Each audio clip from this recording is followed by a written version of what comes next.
आज की वीडियो में डीएसओ के बारे में बात करेंगे। ये क्या होता है और किस लिए इसको इस्तेमाल करा जाता है। तो बेसिकली कोई भी इलेक्ट्रॉनिक्स की अगर आप रिपेयरिंग करते हैं, चाहे इन्वर्टर्स हो गए या एम्पलीफायर्स हो गए, ऐसे बहुत से एप्लीकेशंस हैं जहाँ पर आपको डीएसओ की ज़रूरत पड़ती है, जहाँ आपको चेक करना पड़ता है कि कोई पर्टिकुलर मॉसफेट या आईसी प्रॉपर आउटपुट दे रही है कि नहीं। इस डीएसओ की सबसे पहले तो कोई अनबॉक्सिंग कर लेते हैं। बॉक्स के ऊपर की तरफ एचटीसी की ब्रांडिंग और वारंटी रजिस्ट्रेशन के लिए एक ये ऑनलाइन आपको लिंक दिया गया है। बाकी साइड में इसका मॉडल नंबर लिखा हुआ है।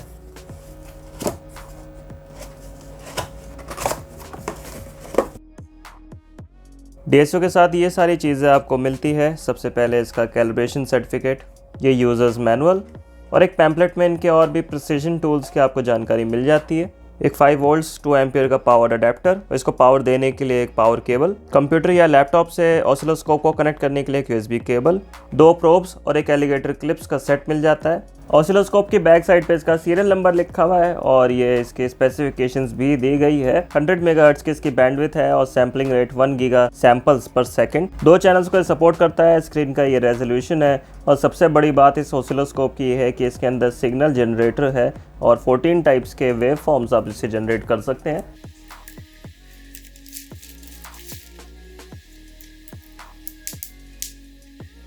प्रोब्स के एक ये यूजर्स गाइड है, अलग अलग कंपोनेंट्स आपको एक्सप्लेन करे हैं इसमें और स्पेसिफिकेशंस दी गई है। इस स्विच के जरिए अटेन्यूएशन को आप एडजस्ट कर सकते हैं प्रोब पे 1x और 10x के बीच में। 100 मेगाहर्ट्ज तक की फ्रीक्वेंसी को सपोर्ट करते हैं। प्रोब्स के साथ कलर कोडिंग के लिए रिंग और एक एडजस्टमेंट टूल मिल जाता है। बाकी 2 इसकी कैप्स भी मिल जाती है। एक अलग टाइप का प्रोब भी दिया गया है इसके साथ। ये सिग्नल जनरेशन के लिए इस्तेमाल करते हैं हम कॉमनली। ऑसिलोस्कोप के नीचे की तरफ 2 लेग्स मिल जाते हैं। इनको आप एक्सटेंड करके इसका एंगल चेंज कर सकते हैं अपने सहूलियत के हिसाब से। इस डीएसओ का सबसे इंप्रेसिव फीचर ये है कि इसको वॉल आउटलेट के साथ ही साथ आप एक पावर बैंक से भी पावर दे सकते हैं, तो इसको पोर्टेबली फील्ड में भी इस्तेमाल करा जा सकता है। इसमें 2 चैनल्स आपको मिल जाते हैं और एक इसमें सिग्नल जनरेटर का ऑप्शन भी दिया गया है। बाकी ये सारी फंक्शन कीज़ हैं। अलग अलग इसमें डायल्स मिल जाते हैं एडजस्टमेंट्स के लिए। ये चैनल 1 के लिए डायल्स है एडजस्टमेंट के लिए और ये चैनल 2 के लिए है। जनरेटर बटन दबा के आप अलग अलग टाइप्स के इसमें वेव फॉर्म्स जनरेट कर सकते हैं, जैसे कि sine wave, square wave, triangle, saw tooth, ऐसे अलग अलग तरीके के 12 टाइप्स हैं। इनकी फ्रीक्वेंसी भी एडजस्ट कर सकते हैं। मैक्सिमम फ्रीक्वेंसी जो ये जनरेटर बनाएगा वो 10 मेगाहर्ट्ज तक की है। ऑटो का बटन दबाएंगे तो अपने आप ये वेव फॉर्म आपको डिस्प्ले करेगा। इस वाले डायल के ज़रिए इंटरवल को आप चेंज कर सकते हैं वेव फॉर्म को एनालाइज करने के लिए। इससे भी आगे पीछे सरका सकते हैं वेव को। FFT के लिए भी इसमें यहाँ पर ग्राफ बन के आ रहा है और दोनों चैनल्स का FFT एक ही साथ ही डिस्प्ले कर पाता है। इसके मेन्यू में और भी फंक्शंस दिए गए हैं। इसकी वेव को आप सेव कर सकते हैं, स्क्रीनशॉट ले सकते हैं और इसके जो स्क्रीनशॉट्स ले रखे हैं इसकी मेमोरी में वो एक्सेस कर सकते हैं इस तरीके से।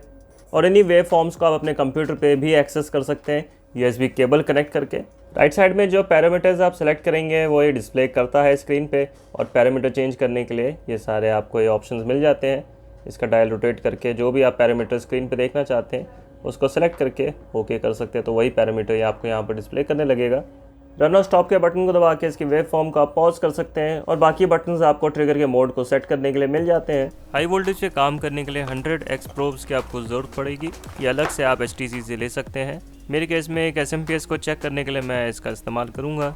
कई बार इस तरह की सप्लाईज़ में कैपेसिटर्स या ट्रांजिस्टर्स पुराने होकर ख़राब हो जाते हैं, तो जो भी फॉल्टी कंपोनेंट्स होते हैं उनको एक ऑसिलोस्कोप की मदद से चेक करके हम रिप्लेस कर सकते हैं। ऐसी एम्पलीफायर्स में नॉइस लेवल इसके मदद से चेक करा जाता है, क्योंकि मल्टीमीटर सिंपली इतने हाई रेजोल्यूशन में आपको वोल्टेज नहीं दिखा सकते ग्राफिकली जैसे कि एक ऑसिलोस्कोप दिखा सकता है। इसकी अपनी एक फ्रीक्वेंसी होती है जहाँ तक ये काम करता है। 100 मेगाहर्ट्ज तक का ये रेटेड है कंपनी की तरफ से और इसके डिस्प्ले पे आपको इस तरीके से ये वेव फॉर्म दिखाता है। अलग अलग वेव फॉर्म्स के टाइप्स के बारे में हमने पहले की अपनी वीडियोज़ में बात कर रखी है। और किसी भी सर्किट के लिए आपको एक ऑसिलेटर की ज़रूरत पड़ती है तो इसके अंदर खुद के अपना एक सिग्नल जनरेटर भी बिल्ट इन है। इस प्राइस पॉइंट में सिग्नल जनरेटर होना भी बहुत ही इंप्रेसिव फीचर है इसका। और साथ में ये USB पावर्ड है तो इसको पोर्टेबली भी आप कैरी कर सकते हैं। फील्ड में सिर्फ टेबल टॉप के लिए ये नहीं है, तो ये और ज़्यादा हैंडी बन जाता है उसी की वजह से। पर्सनली मैंने अपनी कई वीडियोज़ में ऑसिलोस्कोप्स का इस्तेमाल करा है अलग अलग वेव फॉर्म्स दिखाने के लिए, जैसे कि जेनसेट की किस तरीके की वेव फॉर्म की आउटपुट होती है, मेंस की जो सप्लाई होती है वो किस तरीके की होती है। तो एक ऑसिलोस्कोप की मदद से आप बहुत ही अच्छे से ये चीज़ें देख सकते हैं। ये तो खैर बहुत ही बेसिक एप्लीकेशन है, मोस्टली हम इसका इलेक्ट्रॉनिक्स में इस्तेमाल करते हैं, जहाँ पर आपको ज़्यादा हायर बैंडविड्थ की ज़रूरत पड़ती है और रिपेयरिंग आपको करनी पड़ती है, अलग अलग कंपोनेंट्स को चेक करना पड़ता है कि वो सही से काम कर भी रहे हैं कि नहीं। इस प्रोडक्ट की कीमत जानने से खरीदने के लिए वीडियो के डिस्क्रिप्शन में आपको लिंक्स दिए गए हैं, उस पर जाके आप चेक कर सकते हैं। मुझे उम्मीद है वीडियो आपको पसंद आई होगी। अगर आपके कोई भी सवाल है ऑसिलोस्कोप से जुड़े हुए तो कमेंट्स में ज़रूर पूछ सकते हैं मुझसे।